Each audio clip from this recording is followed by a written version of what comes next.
The first time the word cowboy and folk song appear in the same sentence in American literature is 1868. The following year, the Transcontinental Railroad was completed, and then it was necessary to have trails out of Texas up to the railhead so they could get the cattle out of the cow country and out to the people on each of the coasts who wanted their hamburger meat. And that was the beginning of the time of the cowboy. And at this time in history, there was a young man growing up in Texas whose name was John A. Lomax. And he noticed as a young man growing up in that part of the world that there was a new genre of folk song occurring in the United States, the songs of the men who worked with the cows, the cowboy folk songs.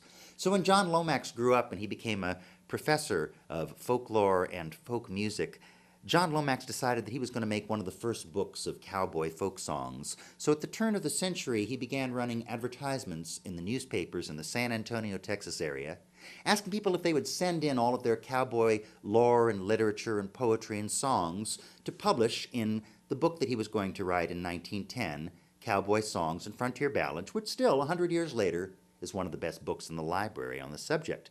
Well, you know, the professors back in New England, at the big universities, they goofed on John Lomax. They said, "Professor Lomax, how do you know the songs that people are sending in are really folk songs?" We have to appreciate that 100 years ago, folk songs were the music of the illiterate people, and once you wrote them down on a piece of paper, they were sort of suspect. So Professor Lomax put this book together in 1910, and that's where this song was first published. This song is attributed to a man by the name of John L. Steele, who was supposed to have been in the U.S. Army Signal Corps back in the 1870s, a Yankee who got sent down to the southern part of Texas, and he wasn't really aware what the weather was going to be like and probably didn't pack the right clothing and allegedly made this song. The song was so popular, a bartender in San Antonio is said to have published 100,000 copies and handed them out to his patrons, saying that he was the composer, even though it wasn't true.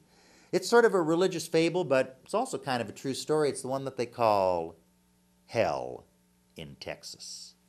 The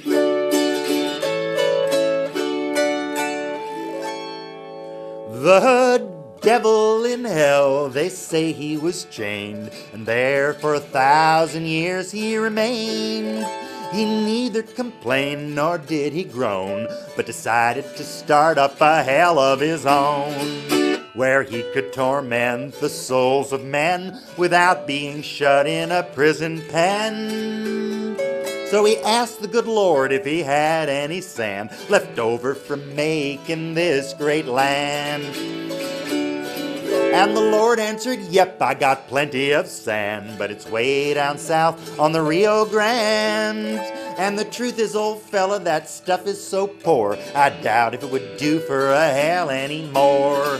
So the devil went down and looked over the truck, and he said if it came as a gift he was stuck. For after thinking it over quite carefully and well, he decided that place was too dry for a hell. But the Lord, just to get the stuff off of his hands, promised the devil he'd water the land. He had some old water that was of no use. 'Twas a regular old bog hole that stunk like the deuce.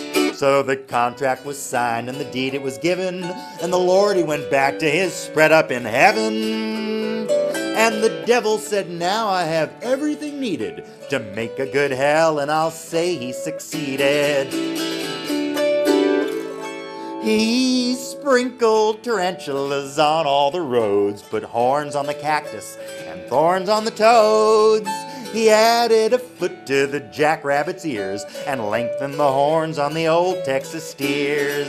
He put thorns and stickers in all of the trees. Into the earth he stirred sandburrs and fleas. And he covered the ground with millions of ants, so the man that would sit must wear soles on his pants. The heat in the summer's 110, too hot for the devil and too hot for men.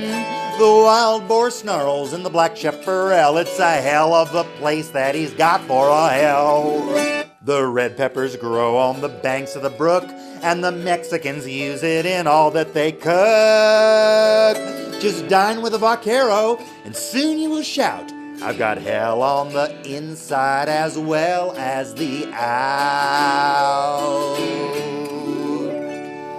Hell in Texas.